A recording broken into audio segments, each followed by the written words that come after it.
pendant que je pensais à ce thème-là, pouvoir ensemble ce soir sur la joie du Seigneur, je me suis dit, en réfléchissant, en priant avec Dieu, que c'est quelque chose qui nous est beaucoup enlevé, beaucoup attaqué en tout cas. Parce que le projet de Dieu, c'est un projet de joie pour nous. C'est un projet de bonheur et non de malheur, dit la Bible.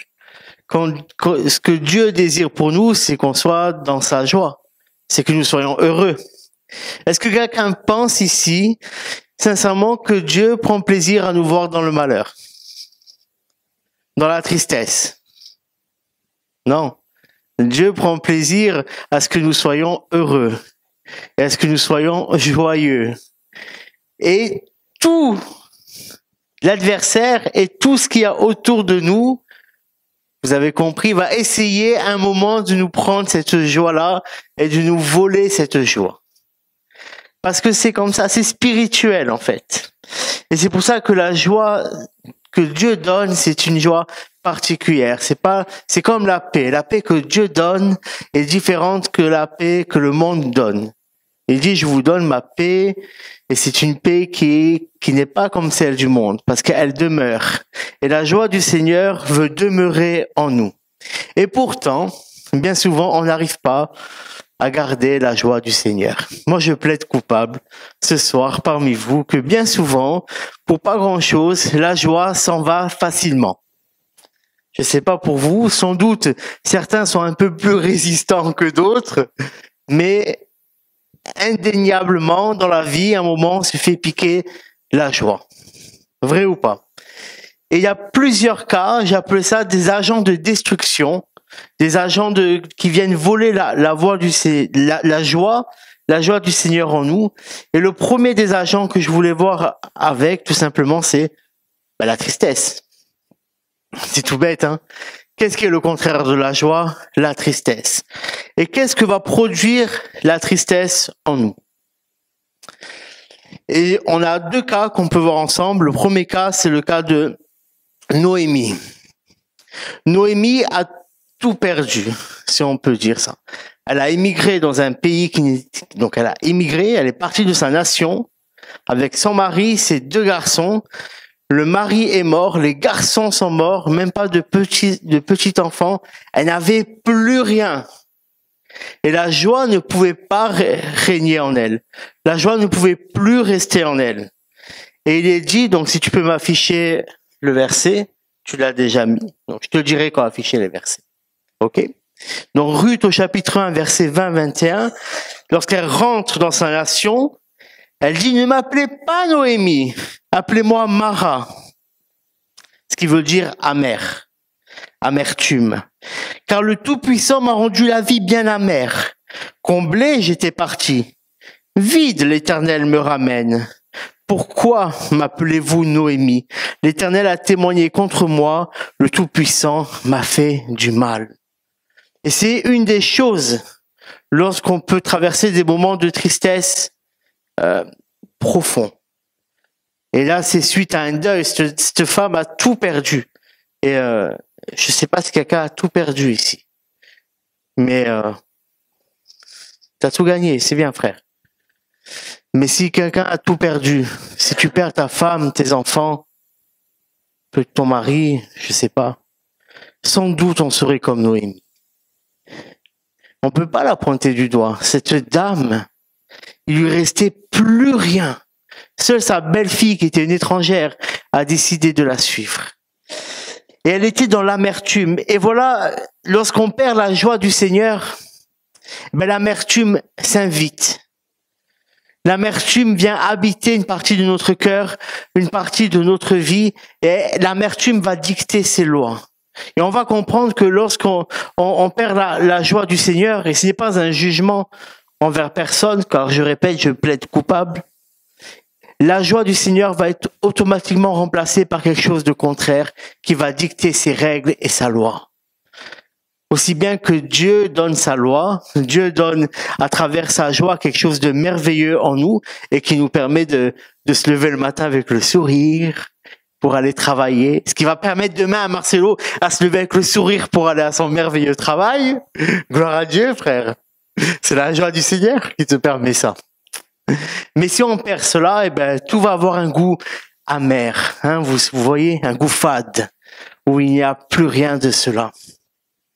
Un autre cas de tristesse que je voudrais voir avec vous, c'est le cas de Job. Job aussi, on peut dire qu'il a pris cher. Il a perdu beaucoup. Il a perdu ses enfants. Il a perdu son business, entre guillemets, ses serviteurs. Il lui est arrivé beaucoup de pertes. Sa femme, ben, elle est restée, mais elle a bien enfoncé. Mais franchement, on peut pas non plus lui en vouloir. Elle avait perdu la même chose que Job. Et voici que tout perd de la tristesse, ce que ça a créé en lui. Tu peux afficher Job, chapitre 23, versets 4 et 5. J'exposerai devant lui, c'est Job qui parle à ses amis de ce qu'il ferait devant Dieu, de ce qu'il ferait à Dieu. J'exposerai devant lui mon droit. Je remplirai ma bouche d'arguments. Je connaîtrai les propos par lesquels il me répondrait et je pourrai comprendre ce qu'il me dirait. La tristesse produit bien souvent l'incompréhension. Pourquoi? Pourquoi moi? Pourquoi cela? Qu'ai-je fait? Job ne comprend pas. Et il se dit, voilà ce que je ferai à Dieu. Et lorsqu'on lit le livre, on voit bien que lorsque Dieu vient devant lui, cela ne se passe pas du tout de cette manière-là. C'est Dieu qui pose des questions et Job ne peut répondre à rien. Mais voilà aussi l'incompréhension, ce sentiment d'injustice qui peut venir habiter nos cœurs à travers la tristesse et qui peut prendre une place forte en nous au point de dicter nos pensées, de dicter nos actes, nos choix futurs. Parce que chaque jour on est confronté, chaque jour on sème des choses qu'on va récolter le lendemain. Vrai ou pas? Je récolte ce que je sème. C'est une loi spirituelle, qui est une loi naturelle aussi. Si je sème des tomates, en théorie, je récolte des tomates. Si tu sèmes des tomates et que tu récoltes autre chose, t'as pas semé des tomates en vérité. Parce que tu es obligé de récolter ce que tu as semé. Et c'est un agent de destruction fort, la tristesse, parce qu'on peut pas la contrôler. C'est vrai ou pas? C'est une émotion. Lorsqu'il nous arrive des coups durs dans la vie, mais vraiment, je parle de choses fortes, hein. Et lorsque la tristesse vient, ben, que faire? Que faire? Mais on verra après, à la fin du message, pas ce que nous on peut faire, mais ce que Dieu peut faire pour nous en tout cas. Un autre point qui va nous voler la joie du Seigneur, c'est la convoitise. Le manque de contentement. Et j'ai un petit témoignage sur ça, tenez, tiens. À chaque fois, je raconte ce témoignage. Les gens à qui je traîne un peu, je leur raconte. C'est récent en plus, hein. Ça date de, je sais pas, novembre, par là. Donc pour la Noël, je voulais une montre. Regardez ma montre, elle est belle. Donc j'ai dit à Linda, écoute, voilà, elle me dit ce qu'elle veut, moi je dis ce que je veux une montre, nani, nana. Très bien. Donc elle me dit, Jérémy, bon en vérité elle me dit, Monseigneur, j'ai pris commande de votre montre et celle-ci arrivera pour la Noël, tout est déjà pris, tout est déjà réservé, voilà, très bien. Et voici que je tombe sur un site où il y a une autre montre, mais que je trouve exceptionnelle, bon, parce que, à cause de l'histoire, tout ça, de la montre, enfin bon. Et je suis là, j'ai fait, Linda, est-ce que ça te vexe pas si en parallèle, je m'achète cette montre-là, tout ça? Elle me dit, non, tu peux y aller. Au passage, elle me dit, c'est sûr que c'est pas de la convoitise, mais bon, elle donne quand même sa bénédiction, quoi. Et c'est vrai que j'étais prêt, franchement, j'étais sur le site, hein, j'avais rentré tous les renseignements, elle était au panier, là, PayPal, elle est arrivée, là, j'allais payer la montre, hein. Et c'est vrai que j'ai eu cette pensée de me dire, mais attends,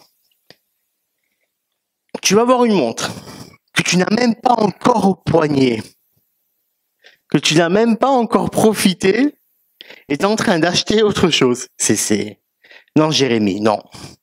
Alors je me suis dit tout seul, non. Tu n'auras pas cette montre. Mais tout ça pour vous dire quoi, que la convoitise, ben, c'est quelque chose qui vient vite au final. Parce que j'étais rempli de convoitise au final pour une montre. Bon, c'était le témoignage, mais je voudrais voir avec vous un texte dans 1 Roi, au chapitre 21, versets 2 à 4.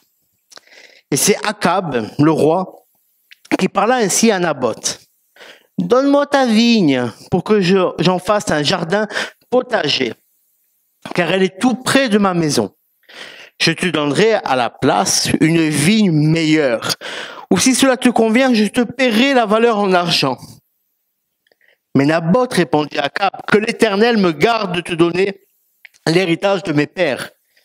Akab rentra chez lui, maussade et furibond à cause de cette parole que lui avait dit Naboth de Jezreel. Je ne te donnerai pas l'héritage de mes pères. Il se coucha sur son lit, détourna le visage et ne mangea rien. Voilà ce que la convoitise a fait au roi Akab. Elle lui a volé toute sa joie. Il est roi. Il avait déjà tout. Il voulait la vigne de l'autre, quoi. C'est pas possible.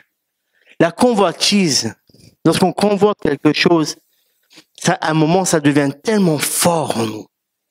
Ça devient comme une obsession. Et notre obsession, si vous me permettez le mot, même si c'est un mot qui paraît très négatif, doit être toujours centré vers le Seigneur. Et du moment qu'on est plus centré vers Dieu, alors, automatiquement, on va perdre la joie du Seigneur parce que Dieu ne sera plus notre priorité. Dieu ne sera plus ce pourquoi nous nous battons, ce pourquoi nous nous levons, ce pourquoi nous voulons faire les choses. Et j'ai envie qu'on arrive à dépasser cela. Je ne sais pas si vous convoitez un peu, quoi. Peut-être que vous ne voulez pas me le dire, en tout cas. Et je comprends, ça peut être honteux. Mais moi, je sais que des fois, je convoite un peu. Je convoite des choses. Alors, les belles maisons, vous voyez, les belles voitures. Je convoite pas les belles femmes parce que j'ai la plus belle. Comme ça, je marque des points ce soir aussi. Mais vous voyez ce que je veux dire ou pas? C'est que la convoitise, ça enlève la joie du Seigneur. Ça veut prendre la place de Dieu dans notre cœur. Et il faut qu'on arrive à dépasser cela.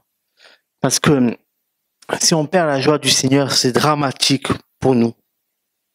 Un autre agent de destruction de la joie du Seigneur, j'appelais ça l'amour du monde. Et c'est pareil que la convoitise dans le sens où ça va voler la place de Dieu. L'amour du monde, ce n'est pas l'amour des gens. Hein. On doit aimer les gens. On doit se préoccuper des gens qui nous entourent. On doit prendre du temps avec eux de qualité. On ne doit pas spécialement parler aux gens. Vous savez, des fois, on veut être avec les gens et on se donne genre des objectifs. Il faut que je lui parle à tout prix du Seigneur. Et en fait, je cherche juste la brèche pour parler de Dieu, mais en vérité, j'écoute pas vraiment ce que me dit l'autre. Et ça, c'est pas bon. On doit être avec les gens pour ceux qui sont.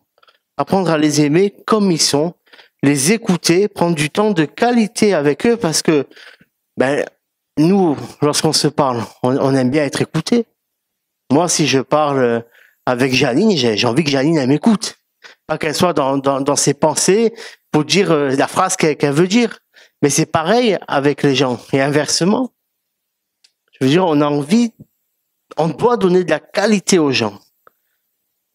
Ça, c'était la parenthèse que je voulais ouvrir. Mais l'amour du monde, c'est beaucoup plus vicieux que cela. L'amour du monde, c'est en fait qu'on aime comment le monde vit. On aime la société du monde. On aime le système de pensée du monde. On aime le système dont le monde vit. Ça veut dire le style de vie du monde, il nous correspond. C'est celui-là qu'on veut copier chez nous. C'est celui-là qui est notre modèle. Et ça, c'est pas bon. Parce que notre modèle, ça doit être Jésus-Christ. Ça doit être le style de vie de Jésus. Comprends bien. C'est-à-dire, il n'y avait pas la même technologie. Je ne nous dis pas qu'on doit se mettre en sandales. Enfin, vous comprenez ce que je veux dire. On va pas faire, on va pas retourner comme à l'époque d'il y a 2000 ans. Mais les choses que Jésus véhiculait. Ouais, merci. Dyslexie, bonjour. Eh ben, c'est cela que je dois aimer, c'est cela que je dois mettre en pratique, c'est cela que je dois rechercher. Parce que la Bible dit dans 1 Jean, chapitre 2, verset 15-17, « N'aimez pas le monde, ni ce qui est dans le monde. Si quelqu'un aime le monde, l'amour du Père n'est pas en lui. Car tout ce qui est dans le monde, la convoitise de la chair, la convoitise des yeux et l'orgueil de la vie ne vient pas du Père, mais vient du monde. Et le monde passe, et sa convoitise aussi.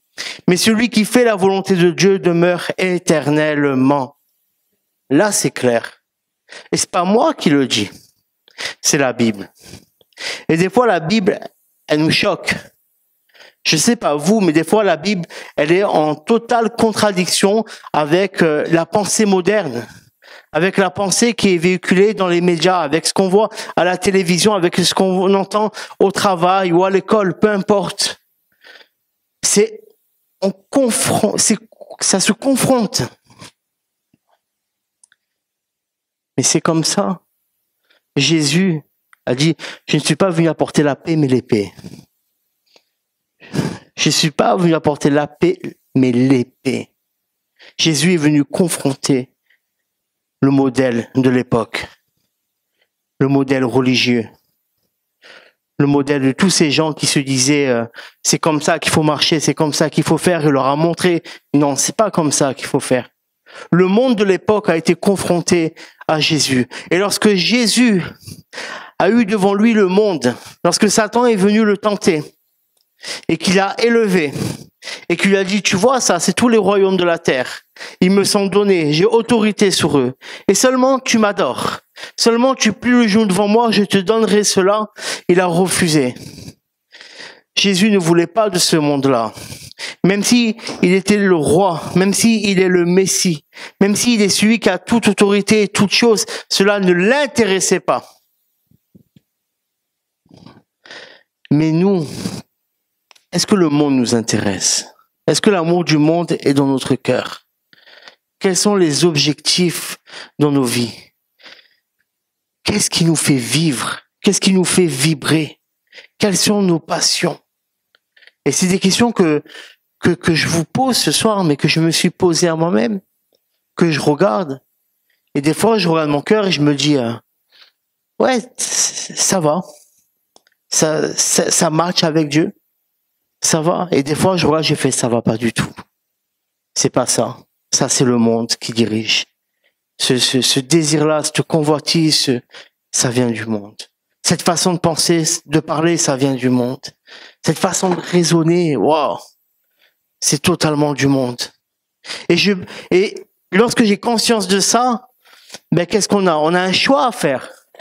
Et le choix, c'est où je fais l'autruche, je continue ma route et je fais comme si tout va bien. Ou alors je prends la décision d'aller à contre-courant et de dire non, je ne suis pas du monde, mais je suis du royaume de Dieu. Alors je ne dois pas me comporter comme le monde se comporte. Est-ce que vous voyez ce que je veux dire ou pas ce soir? Je ne sais pas si ça parle à votre cœur. Je sais que c'est un sujet qui peut être délicat. On n'aime pas lorsqu'on vient titiller les choses qu'on aime. Hein. On n'aime pas des fois lorsqu'on vient un peu chambouler par la parole les choses qu'on pense pour bien ou acquis. Bien souvent, et je parle pas de vous particulièrement, mais bien souvent l'être humain est comme ça. Il veut pas entendre, il veut pas savoir. Ah, j'aurais préféré pas savoir. Ça fait moins mal. Mais en vérité, la Bible dit que vous connaîtrez la vérité et la vérité vous affranchira. Le savoir, la vérité, lorsque tu en fais bon usage, ça te libère totalement. Ça te donne la force. Ça te donne des choses merveilleuses. Parce que le monde tue la joie du Seigneur en toi. Parce que tu remplaces la joie du Seigneur par la joie du monde. Et quelle joie est la plus grande? La Bible dit, on a vu le verset, que toutes ces choses, ça passera. Ça s'arrêtera.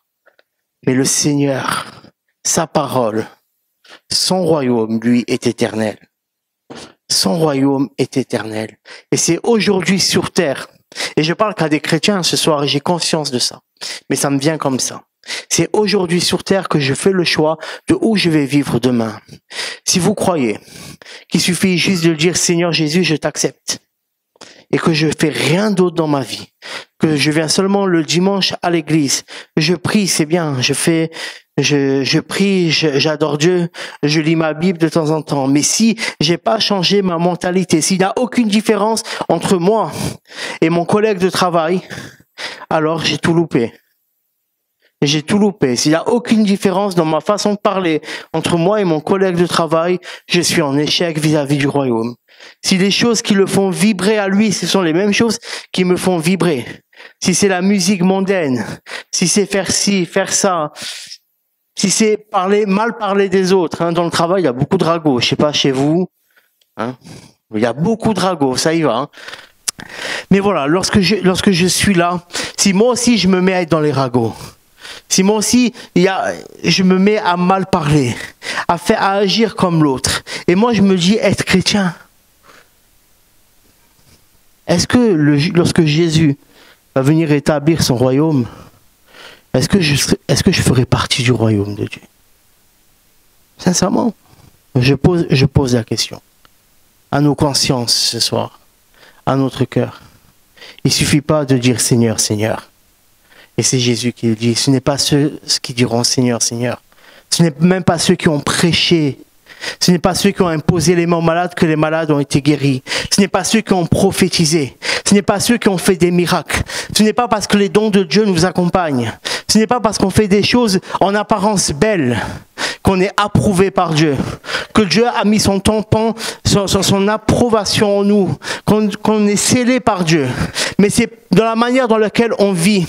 Jésus dit, ce n'est pas ceux qui disent Seigneur, Seigneur, mais c'est ceux qui font ma volonté. C'est ceux qui font la volonté de mon Père. C'est ceux qui sont dans l'obéissance. C'est ceux qui arrêtent de vivre eux-mêmes. C'est ceux qui arrêtent de penser pour eux, mais qui décident de vivre une vie de servitude pour l'évangile, qui sont esclaves les uns des autres. Ceux-là même, ceux-là qui font la volonté de mon Père, alors eux seront approuvés.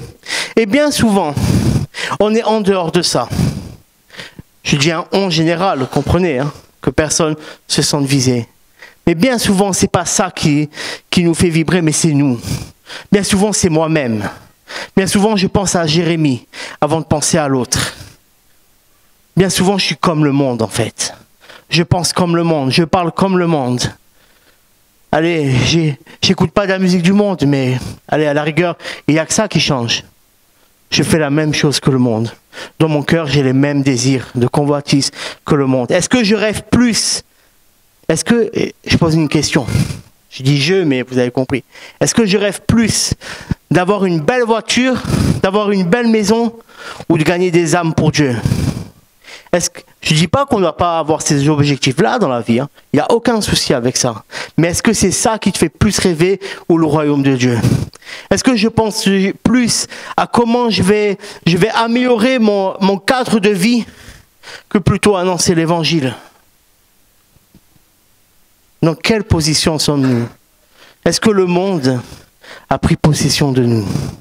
Est-ce que le monde a pris possession de notre cœur, de notre amour en fait? Parce que si j'ai l'amour du monde, alors j'ai l'amour pour moi-même et pour les miens.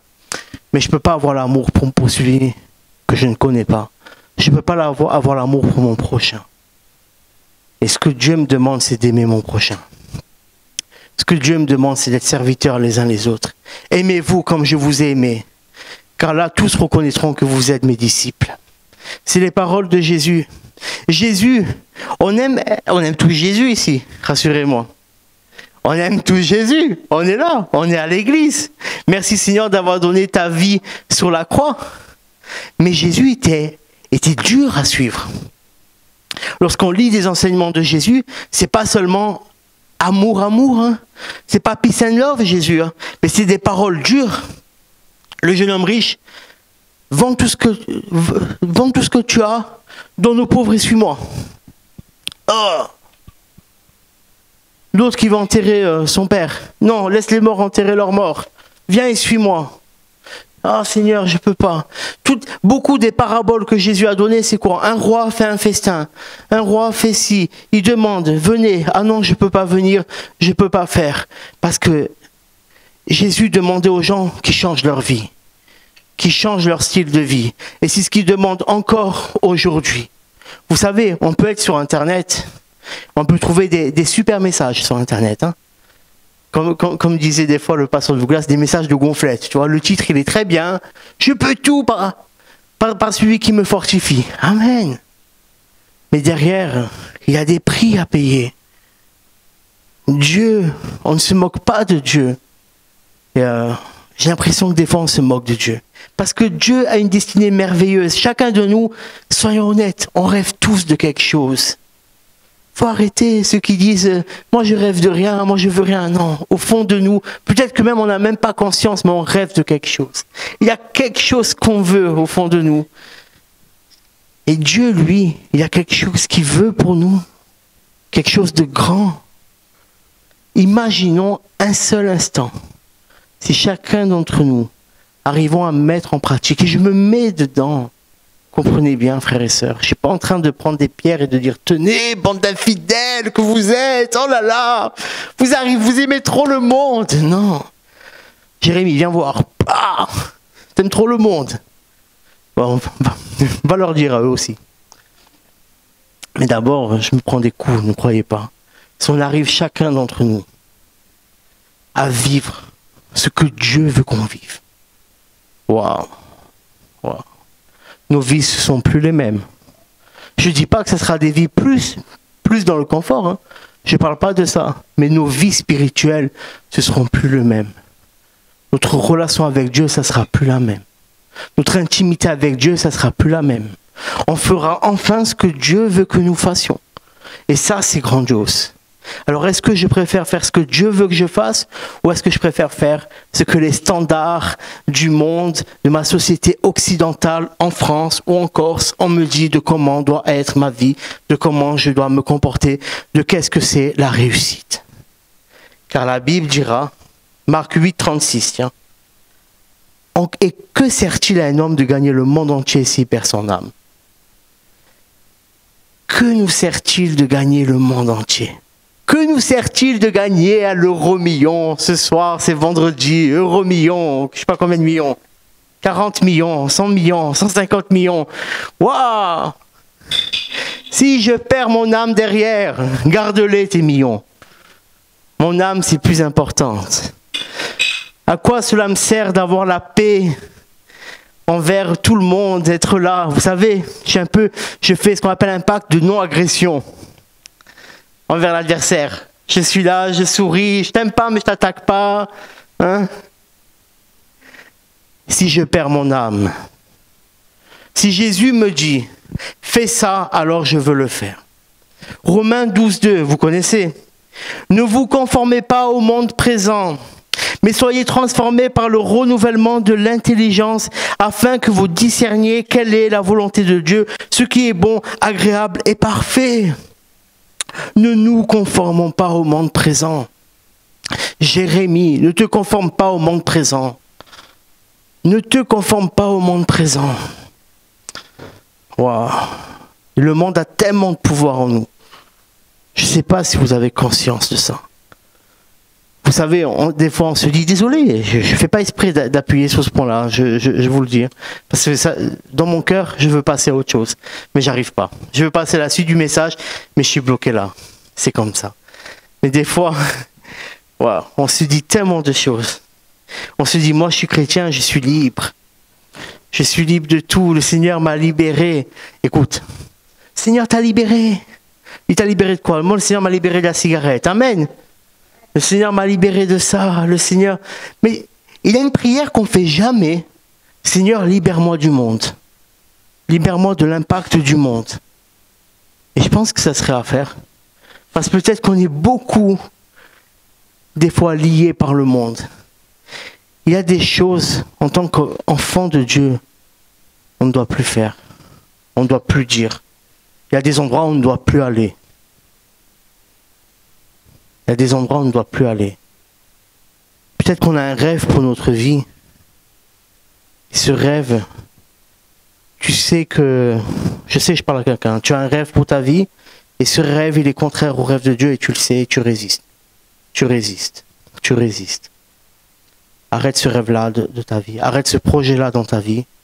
Parce que, arrivé à un moment, tu vas te perdre toi. Peut-être que tu réussiras dans ce domaine-là, mais tu te perdras toi-même et tu perdras ton âme. Alléluia. L'autre partie que je voudrais voir avec vous, je vous promets qu'à la fin du message, ça va aller. Je vous promets que j'ai des bonnes nouvelles pour après. Je sais que là, c'est un peu lourd. Hein. Mais le dernier point qui nous enlève la joie du Seigneur, c'est le péché volontaire. Parce que le péché m'enlève la joie de Dieu. Et particulièrement le péché volontaire. Parce que si je pêche par omission, ben j'ai pas conscience. Si ma conscience, elle m'accuse de rien, Dieu ne va pas venir et faire « Oh, non, ça ne marche pas comme ça. » Si ma conscience ne m'accuse pas, il n'y a pas de souci. Mais lorsque je pêche de façon volontairement, la joie du Seigneur s'en va. 2 Samuel 11, allez, quelques versets. On va voir le cas David. L'Éternel envoya Nathan vers David. Nathan vint à lui et lui dit, il y avait dans une même ville 2 hommes, l'un riche et l'autre pauvre. Le riche avait du petit et du gros bétail en très grande quantité. Le pauvre n'avait rien du tout, sinon une petite brebis qu'il avait achetée. Il la nourrissait. Elle grandissait chez lui avec ses fils. Elle mangeait de son pain, buvait dans sa coupe, dormait sur son sein. Elle était pour lui comme une fille. Un voyageur arriva chez l'homme riche, et le riche ménagea son petit ou son gros bétail pour préparer un repas au voyageur arrivé chez lui. Il prit la brebis du pauvre et la prêta pour l'homme arrivé chez lui. La colère de David s'enflamma violemment contre cet homme et il dit à Nathan, l'Éternel est vivant. L'homme qui a fait cela mérite la mort. Et il rendra au quadruple la brebis pour avoir commis cette action et pour avoir agi sans ménagement. Alors Nathan dit à David, tu es cet homme-là. Ainsi parle l'Éternel, le Dieu d'Israël. C'est moi qui t'ai donné l'onction comme roi sur Israël. Et c'est moi qui t'ai délivré de la main de Saül. Je t'ai donné la maison de ton Seigneur. J'ai placé dans ton sein les femmes de ton Seigneur et je t'ai donné la maison d'Israël et de Juda. Et si cela était trop peu, j'y ajouterai encore. Pourquoi donc as-tu méprisé la parole de l'Éternel en faisant ce qui est mal à ses yeux? Tu as frappé de l'épée Uri le Hittite. Tu as pris sa femme pour en faire ta femme. Et lui, tu l'as tué par l'épée des Ammonites. Le péché volontaire te vole la joie de Dieu. J'ai pris ce cas-là, on a lu toute la sentence de David pour nous montrer comment des fois on arrive à se voiler la face. David, on vient lui raconter une histoire, il est outragé. C'est une honte. Il s'énerve. Il dit cet homme-là mérite la mort, mais c'est toi, c'est ton péché. Et c'est bien souvent ce que Jésus dit. Jésus dit, attends, tu vas voir la paille dans l'œil de ton voisin et tu vois pas la poutre qui est dans ton œil. Ça veut dire que tu vas voir le défaut chez l'autre et toi, tu as tendance à t'auto-excuser. À te dire, bon, ben moi, c'est pas si grave que ça. Tandis que non. En fait, on doit se regarder à nous-mêmes. Et on doit faire attention parce que le péché a cette tendance de mettre un voile. Jésus, lorsqu'il est mort, le voile du temple s'est déchiré. Ça veut dire que l'accès auprès du Père n'était plus quelque chose que pour une élite, une fois par an, mais c'est quelque chose qui nous a été donné totalement. C'est quelque chose qui nous a été ouvert à nous totalement. Mais lorsqu'on pêche, c'est comme s'il y a un voile qui vient en nous. Au départ, peut-être que, tu sais, on peut pécher volontairement, mais ce que j'appelle pécher volontairement, vous allez comprendre. Je peux commettre un péché volontaire et direct me repentir. Direct reconnaître que j'ai péché, demander pardon à Dieu d'un cœur sincère, et Dieu fait grâce.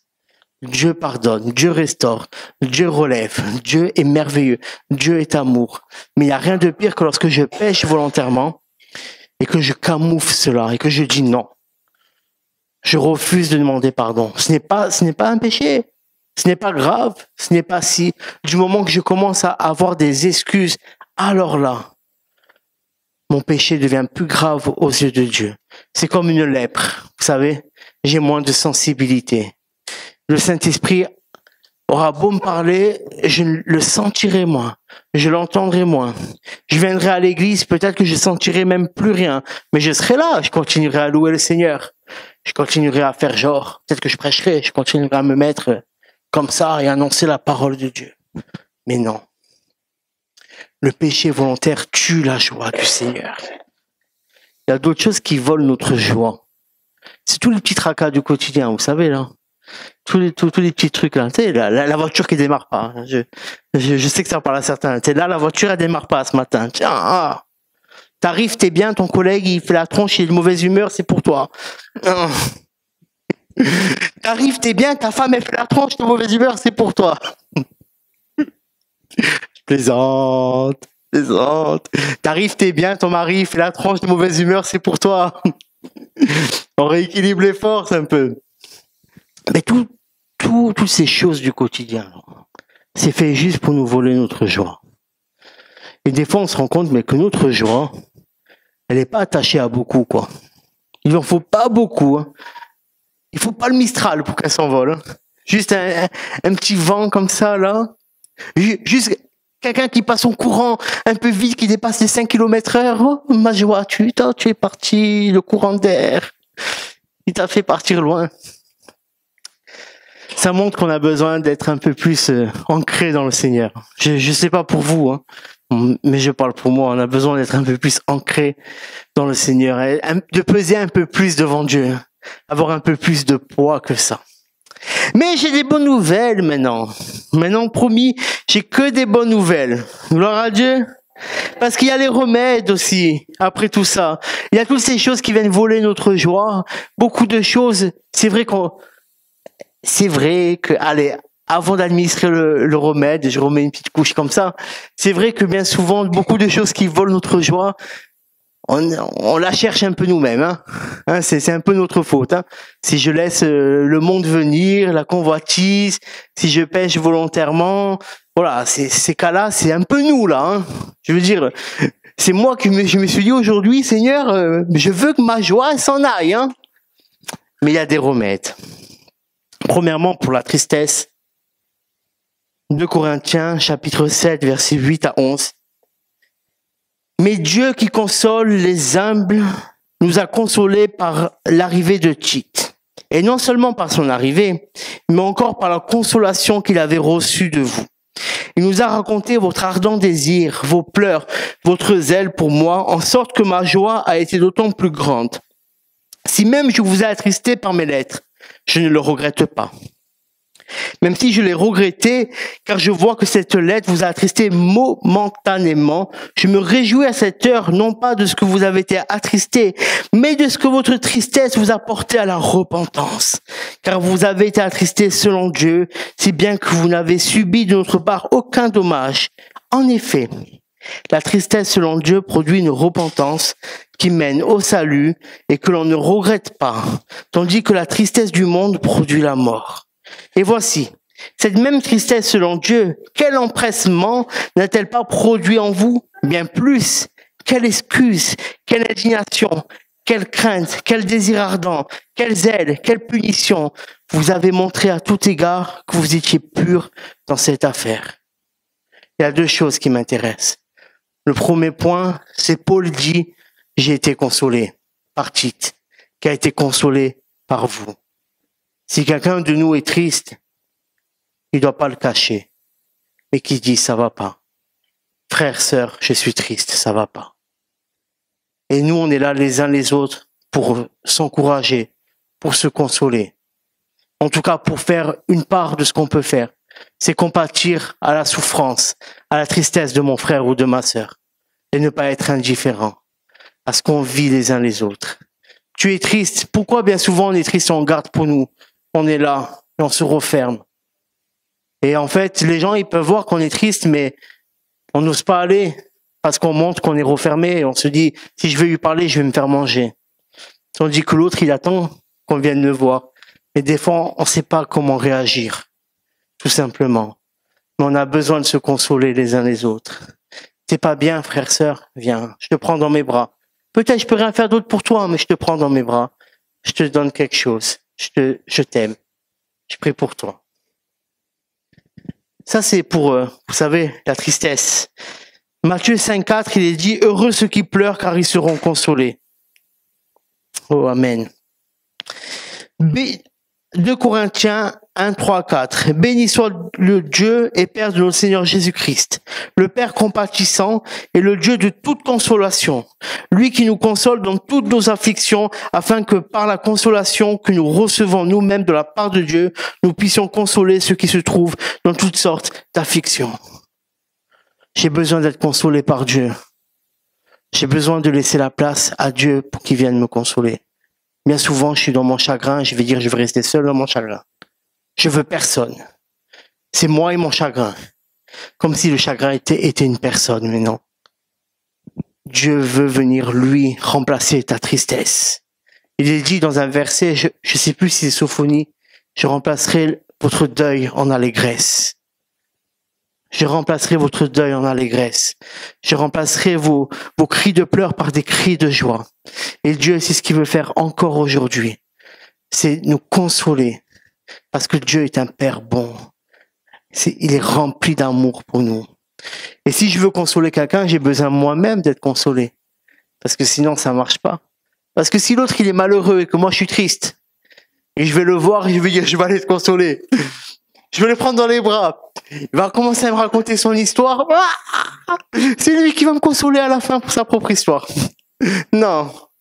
J'ai besoin d'être consolé par Dieu. Mais je veux consoler mon frère et ma sœur. Je veux consoler mon prochain. Je veux être une source de consolation. De dire, voilà, je vois l'autre souffrir et je suis pas indifférent à cela. Après, on est tous différents, vous savez. Hein. On se connaît quand même, et on sait qu'il y a des caractères un peu plus froids que d'autres. Il y a des gens qui montrent moins leurs émotions. Et pour eux, ils ont une pudeur. Et on respecte aussi cette pudeur-là. Mais des fois, les pudeurs, ça ne nous aide pas. On doit se libérer et dire, écoute, là aujourd'hui, ça va pas. Prie pour moi, s'il te plaît. Ou tout simplement, on peut écouter l'autre. On n'a pas besoin de faire grand-chose. Des fois, les gens, ils ont juste besoin de parler, de dire, voilà, il y a ça, ça, ça, et toi, tu écoutes. Et tu pries pour la personne, et voilà. Amen. Mais j'ai un autre aussi encore remède pour vous, gloire à Dieu. Mais le consolateur, le Saint-Esprit que le Père enverra en mon nom, c'est lui qui vous enseignera toutes choses et vous rappellera tout ce que moi, je vous ai dit. Je vous laisse la paix. Je vous donne ma paix. Moi, je vous donne pas comme le monde donne. Que votre cœur ne se trouble pas, ne s'alarme pas. C'est Jésus qui parle. Il ne donne pas comme le monde donne. C'est pour ça qu'on ne doit pas avoir les critères du monde. C'est pour ça qu'on ne doit pas avoir espéré ce qu'il y a dans le monde. Parce que si j'espère dans les choses du monde, je vais récolter des choses du monde. Mais ça va jamais me suffire. Si j'espère en Dieu, je vais récolter des choses de Dieu. Et ça va combler ma vie. Ça va changer ma vie. Ça va changer mon cœur et mon âme. Alléluia. Ésaïe 51, verset 12. C'est moi qui vous console. C'est Dieu qui parle à son peuple. C'est moi qui vous console. C'est Dieu, frère, sœur, qui veut te consoler ce soir. De toute tristesse qui est là. La tristesse, elle est naturelle. Et lorsqu'il arrive des drames dans nos vies, lorsqu'on perd quelqu'un, par exemple, il faut qu'il y ait tristesse. Et il faut la laisser s'exprimer. C'est normal. Il faut la laisser s'exprimer. Mais à un moment, elle s'arrête aussi. Parce que si elle perdure, c'est comme l'amertume dans le cœur. Elle va dicter sa loi et sa loi n'est pas bonne. Mais Dieu, lui, veut consoler les cœurs brisés. Il est venu pour ça, pour nous consoler. Et ce soir, il va nous consoler, je le crois. Pour ce qui concerne le reste, les péchés volontaires, l'amour du monde, la convoitise, tout ça, qu'on a parlé avant. Il y a aussi des remèdes. L'apôtre Paul a parlé dans le texte qu'on a lu des 2 Corinthiens, la tristesse selon Dieu et la tristesse selon le monde. Que la tristesse selon le monde conduit à la mort. Et c'est un peu le cas de Judas.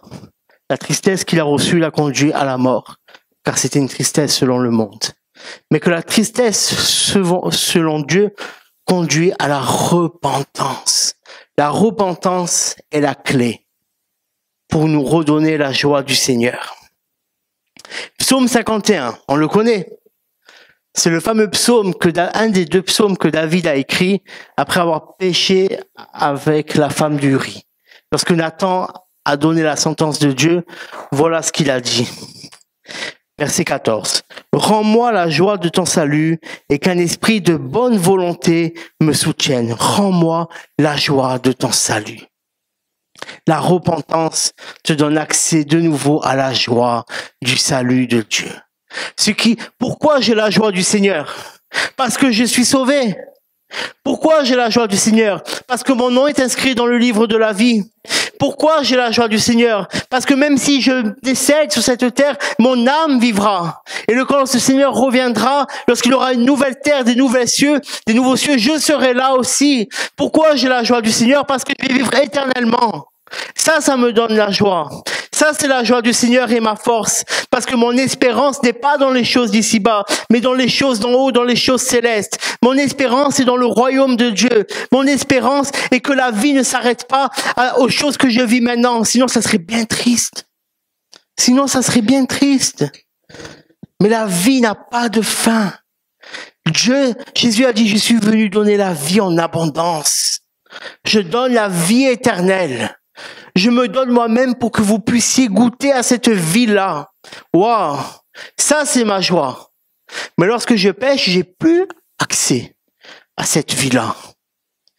Lorsque je pêche de façon volontairement, et vous avez compris, et que je reste dans mon péché, que je reste dans le monde, que je reste dans l'amour du monde, quand je reste dans les choses très, très matérielles, j'espère que vous avez compris, quand je parle de choses matérielles, que je suis pas en train de dire qu'il faut pas être riche, Je suis pas en train de dire qu'il faut pas avoir de biens, qu'il faut pas, Vous avez compris ça? Il n'y a pas de souci avec ça. Mais lorsque mon cœur est attaché, premièrement, à ces choses-là, j'ai plus accès au Seigneur. Je peux plus avoir la joie de Dieu. Et j'ai besoin de revenir au Seigneur, de refaire de Dieu ma priorité. Parce que si Dieu est ma priorité, waouh, ma vie, elle change. Le dernier texte qu'on va lire ce soir, et après on priera. Psaume 32, les 5 premiers versets, de David, poème. Heureux celui dont la transgression est enlevée, dont le péché est pardonné.